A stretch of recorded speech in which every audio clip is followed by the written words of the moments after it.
Podem sentar-se, por favor.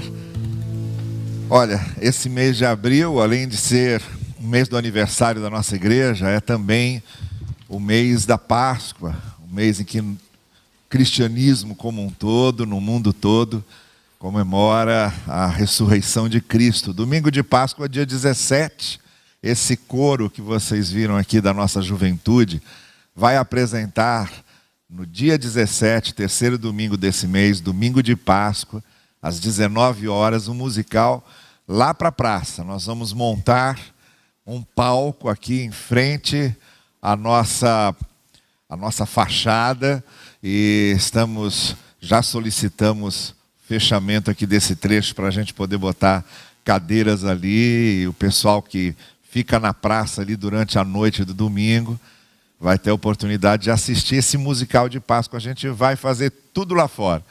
Então, no domingo à noite, dia 17, domingo de Páscoa, o nosso culto será lá na fachada para participarmos desse musical que vai ser apresentado aqui na nossa praça, aqui na Praça Seca.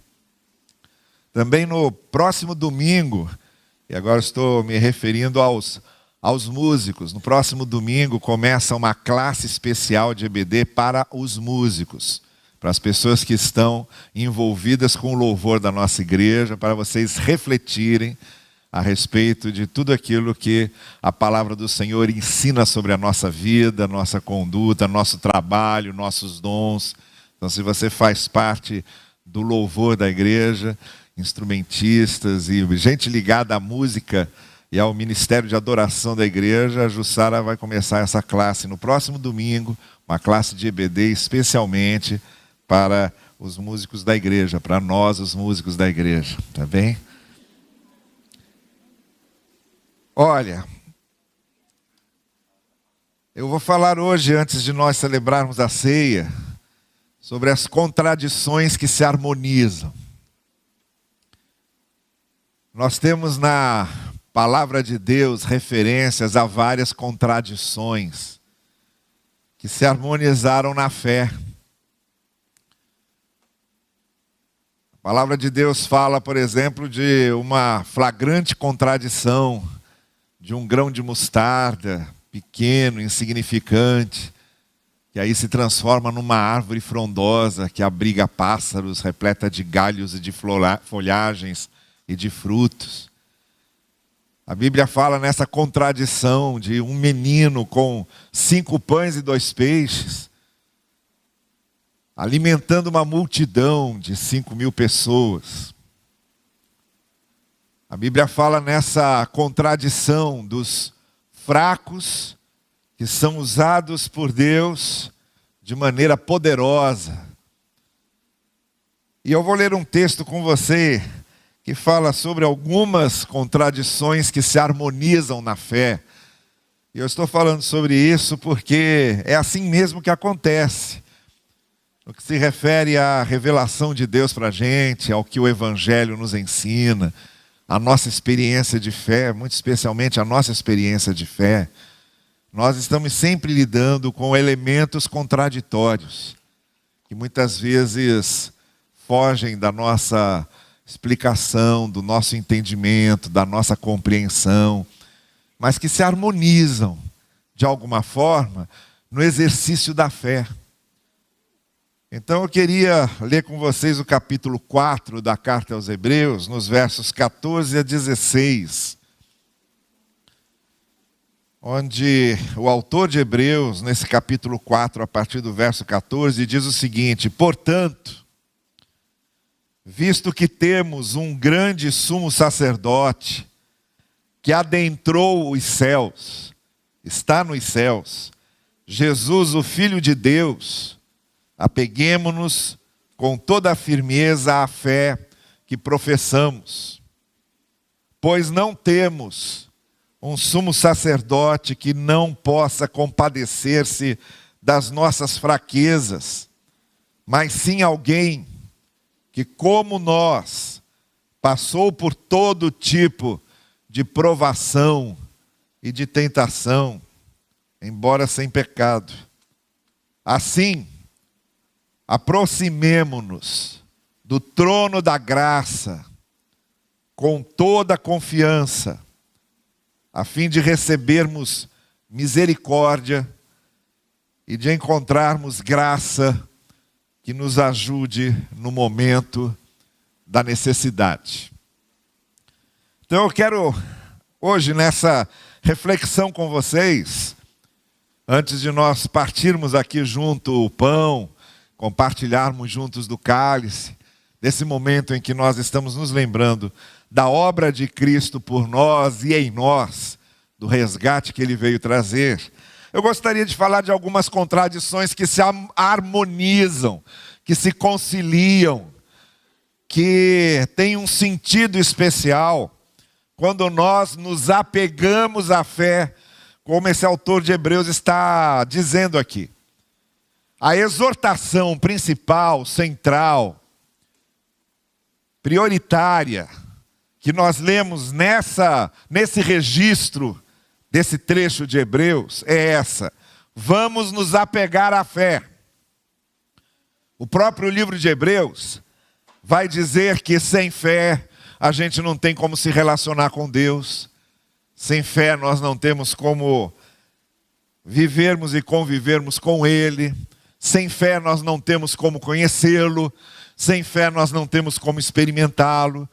Então há uma exortação aqui, há um chamado, há uma convocação para que nós nos apeguemos firmemente à fé que temos, porque é ela que abre os nossos olhos, é ela que abre os nossos corações, é ela que torna os mistérios compreensíveis, é ela que traz a nós a luz da sabedoria, do amor, da graça, da misericórdia de Deus, é ela que nos leva ao perdão dos nossos pecados, é ela que nos faz conhecer, obedecer e viver a palavra de Deus. A fé é esse firme fundamento que essa própria carta de Hebreus se refere, em cima da qual tudo se constrói. E essas contradições se realizam, se harmonizam, se conciliam, ganham sentido. É a fé que nos aproxima dessas experiências, embora contraditórias, incompreensíveis muitas vezes, mas que vão ganhando sentido na nossa caminhada e no nosso relacionamento com Deus. Nós temos aqui nesse texto 3 figuras muito contraditórias. 3 coisas que parecem que não se encaixam. Sabe aquele brinquedo que você tem peças que se encaixam nas aberturas adequadas? O quadrado tem que se encaixar no espaço quadrado, o círculo no espaço circular, o triângulo se encaixa no espaço do triângulo. Muitas vezes a criança não tem noção exata disso, ela quer encaixar uma daquelas peças num determinado espaço que não é o dela. E ela fica tentando encaixar aquilo à força. Nós também muitas vezes somos assim, há peças que na nossa cabeça não se encaixam. E aqui nós temos 3 referências a 3 coisas que parecem muito contraditórias, paradoxais. A primeira, ele está dizendo aqui: o Senhor Jesus adentrou os céus. Mas nós podemos nos apegar à fé que temos nele, porque ele está conosco aqui. Essa é a primeira coisa que parece não se encaixar. Como é que pode? Jesus, o Filho de Deus, que ele diz adentrou os céus, e ao mesmo tempo está aqui conosco, está ao nosso lado, nos acompanha. Eu estarei com vocês todos os dias, até a consumação dos séculos, até o final dos tempos. As minhas ovelhas ouvem a minha voz, eu as conheço, elas me seguem. Aquele que quiser seguir-me, negue-se a si mesmo, tome sua cruz, venha. Eu sou a luz que veio ao mundo, quem me segue não andará em trevas. Então há uma série de apelos confortadores na palavra que nos enfatizam exatamente isso, a presença de Jesus conosco. Ele está ao nosso lado, Ele nos acompanha. E essa é a primeira contradição que se realiza na nossa experiência de fé. Nós temos um Deus que é transcendente, que é o Altíssimo, que é o Senhor dos Senhores, que é o Rei dos Reis. Um Deus que, como diz o livro de Atos, não habita em templos feitos por mãos de homens. Um Deus que não pode ser engavetado, um Deus que não é esgotado por credo nenhum. Um Deus que não é esgotado por nenhuma confissão doutrinária. Um Deus que não cabe nas nossas fórmulas. Um Deus que transcende, que ultrapassa todos os nossos moldes. A gente quer enquadrar a Deus e não podemos. Ele disse a Moisés: eu sou. Quando o faraó perguntar meu nome, diga: ele não tem nome. Ele simplesmente é, não tem um nome que possa classificá-lo. Não há nome no qual ele se encaixe. Os nomes reduzem. Os nomes encaixam, engavetam, moldam. Ele rompe qualquer nome.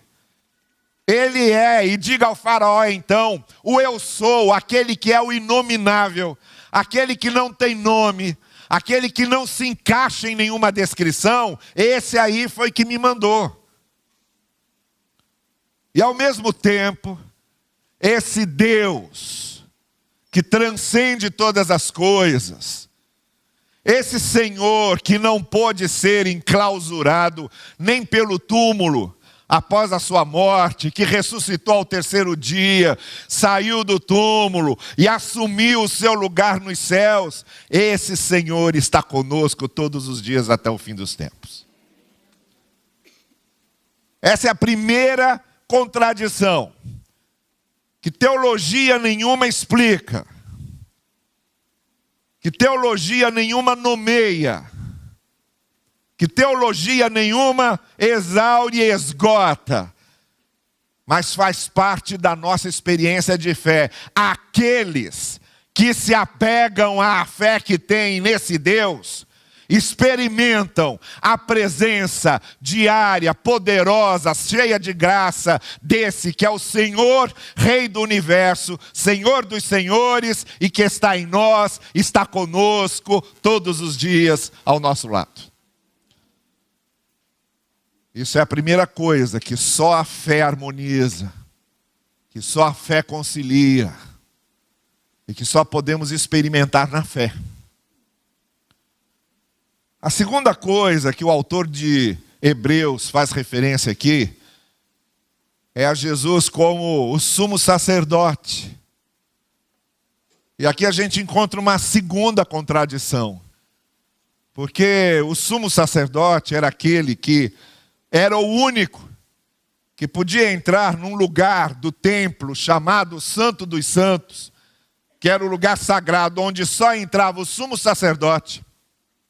Ali, uma vez por ano, no dia do perdão, no dia do Yom Kippur, oferecia um sacrifício em favor dos pecados de toda a nação de Israel e de tudo que havia sido feito naquele ano. E aquele sacrifício era símbolo da redenção, do perdão, da misericórdia de Deus, que podia ser estendido a todos. E aqui a gente encontra exatamente essa segunda contradição. Nós temos um sumo sacerdote que não é igual àquele que vivia separado do povo, vivia longe do povo e entrava no Santo dos Santos com as suas vestes sacerdotais, com as suas vestes litúrgicas, que não podia ser tocado, que ninguém podia se aproximar dele, e oferecia ali o seu sacrifício.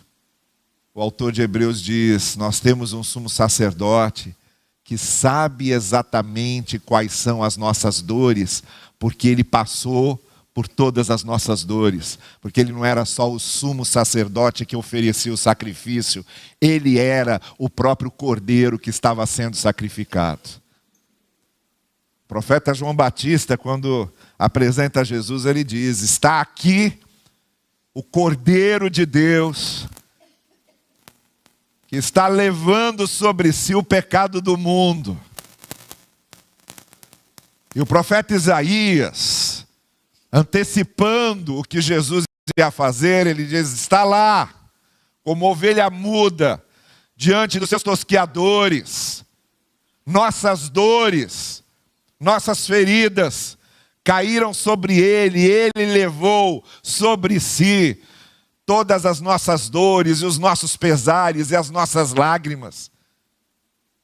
Nossos pecados, nossas falhas estavam lá sobre ele. E aqui temos essa contradição que não encaixa. Como é que pode ser o sacerdote que oferece o sacrifício e ao mesmo tempo o sacrifício oferecido, o cordeiro oferecido? E é outra coisa que se realiza e se harmoniza apenas na fé, na nossa experiência de fé com Jesus Cristo como nosso Redentor. Porque quando nós o temos como nosso Redentor, a gente sabe bem, temos esse sacerdote que também foi o Cordeiro. Não há nenhuma dor que nós passemos na nossa vida que Jesus já não tenha passado antes.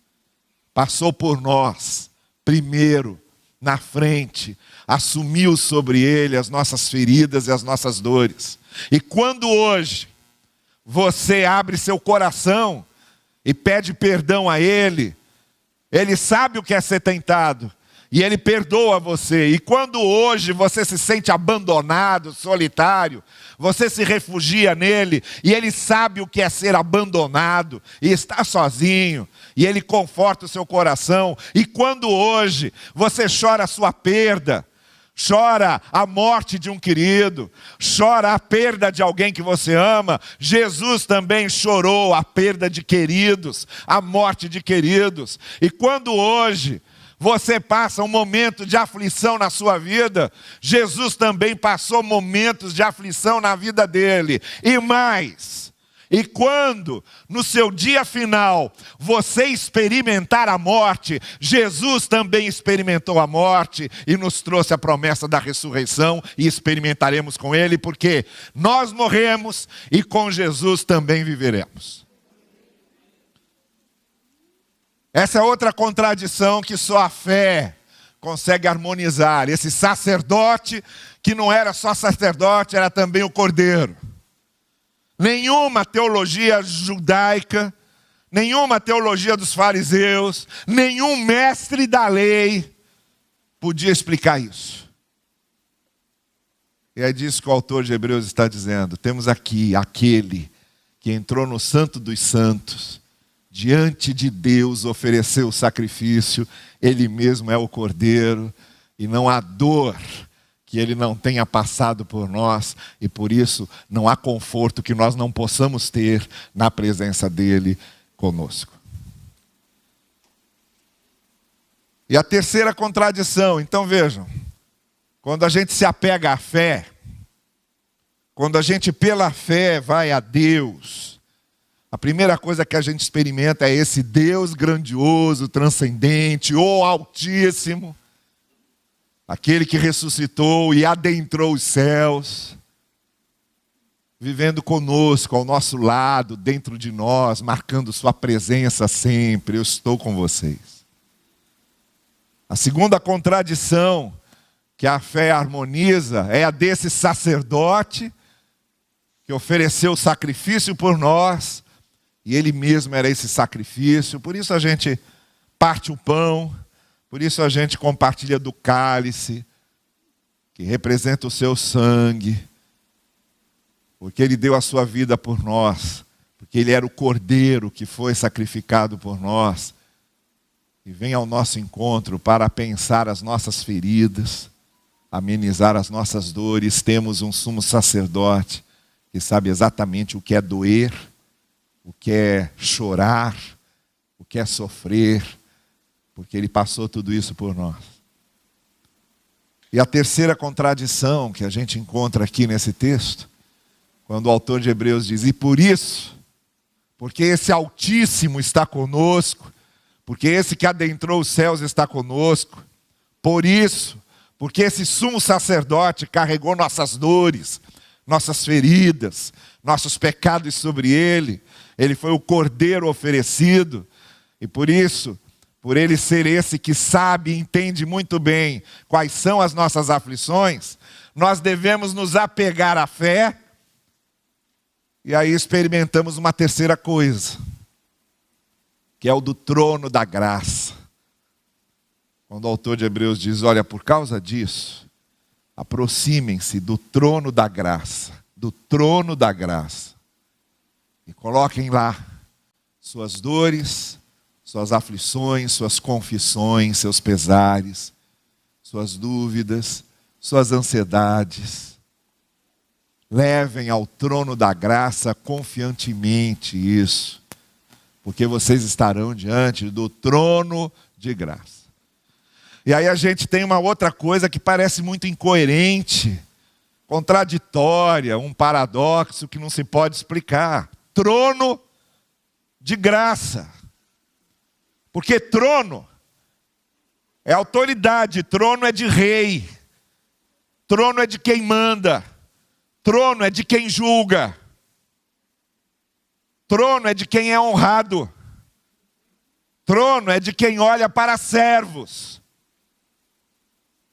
E no entanto, esse trono é um trono de graça, é um trono que perdoa, é um trono de misericórdia, é um trono de amor. É um trono que transmite segurança, é um trono que conforta, é um trono que encoraja, é o trono amigo, é o trono companheiro, é o trono que ouve, é o trono que vem em nosso socorro. Olhem para os céus, diz o salmista, e vocês vão ver de onde vem o socorro. E aí é outra contradição que a gente só pode compreender na experiência de fé, porque é na experiência de fé junto a Cristo que nós entendemos o que é um trono de graça. Um trono ao qual nós chegamos não para pagar algo a esse trono, ou para dar a ele um tributo, mas ele foi que pagou para a gente e nos responde com amor e com graça. Um trono do qual nos aproximamos, e não é de um poderoso rei, absoluto, soberano, que olha para nós apenas como pessoas desprezíveis, fora da nobreza, mas olha para nós como seus filhos amados, como aqueles por quem deu o seu próprio filho, como o apóstolo Paulo diz, aquele que deu o seu próprio filho por nós, como não nos fará participar com ele de todas as coisas? Então, quando a gente se aproxima do trono de Deus, a gente está indo para o lugar adequado para deixar ali as nossas dores, os nossos dissabores, as nossas angústias, porque ele é um trono de graça, ele é o trono do amor, ele é o trono da misericórdia de Deus. Vai, porque sua fé salvou você. Levante-se e ande. Olhe e veja. Lázaro, sai do túmulo. Esse trono de graça que muda a vida, que muda caminho, que muda a nossa história. É o trono cheio do amor de Deus ao qual nós recorremos, e diz o autor de Hebreus: tragam aqui confiantemente aquilo que vocês precisam trazer e deixem diante do trono, porque esse rei, esse soberano, é cheio de graça, de misericórdia, e derramará sobre vocês a misericórdia e a graça que ele tem. Então é por isso que o autor de Hebreus está dizendo: apeguem-se à fé. Essas coisas a gente não consegue explicar com palavras. Essas coisas não vêm de 1 mais 1 igual a 2. Essas coisas não fecham numa conta lógica. Essas coisas não são uma fórmula matemática. Essas são contradições que só se harmonizam na fé e que vêm da nossa experiência de fé com o Senhor. Somente aquele que tem a sua experiência de fé com Deus é que recebe esse Senhor que adentrou os céus, mas está conosco aqui. Esse sumo sacerdote que oferece sacrifícios, mas que sabe as nossas dores, porque ele também era o cordeiro sacrificado. E esse trono, que é um trono cheio de graça e misericórdia, que derrama sobre nós o seu amor, o seu perdão, a sua compaixão, o seu espírito, a sua bênção. Essa noite, antes da gente celebrar a ceia, eu faço a você o mesmo apelo que o autor de Hebreus fez: apegue-se à fé. Porque no final das contas, quando se trata de Deus, e quando se trata do nosso relacionamento com Deus, é disso que nós precisamos. Por isso que os discípulos pediram a Jesus: ensina-nos a orar. Senhor, aumenta a nossa fé. Porque eles começaram a descobrir que era isso que eles precisavam aprender, que era isso que eles precisavam viver. Que não tem outro jeito da gente seguir essa caminhada, seguindo a Cristo, a não ser nos apegando em nossa fé, porque a fé abre nossos olhos, a fé nos aproxima de Deus, e a fé harmoniza essas contradições, de maneira que as coisas começam a fazer sentido, a ficar claras, quando a gente tem essa experiência de fé com o Senhor. Curva comigo a sua cabeça agora e daqui a pouquinho a gente vai celebrar juntos aqui o corpo partido de Cristo, o seu sangue derramado. Mas antes disso, não saia daqui essa noite sem fazer essa mesma oração. Senhor, aumenta a minha fé. Porque se nós nos relacionamos com Deus através da fé, é disso que nós precisamos, da fé amadurecida, da fé aumentada, da fé fortalecida. Senhor, ajuda-me a crer. Senhor, ensina-me a orar. Senhor, me leva ao cumprimento da Tua palavra. E principalmente, acima de tudo, Senhor, que eu possa experimentar a presença de Jesus comigo, o Espírito Santo em mim, a graça de Deus derramada sobre a minha vida. Não saia daqui hoje sem fazer essa oração ao Senhor, sem fazer esse pedido ao Senhor.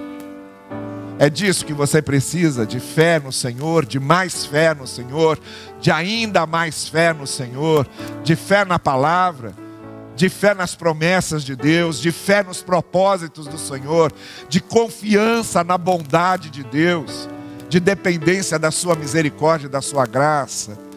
É disso que você precisa, experimentar a graça de Cristo, para que seus passos se firmem, para que você se fortaleça.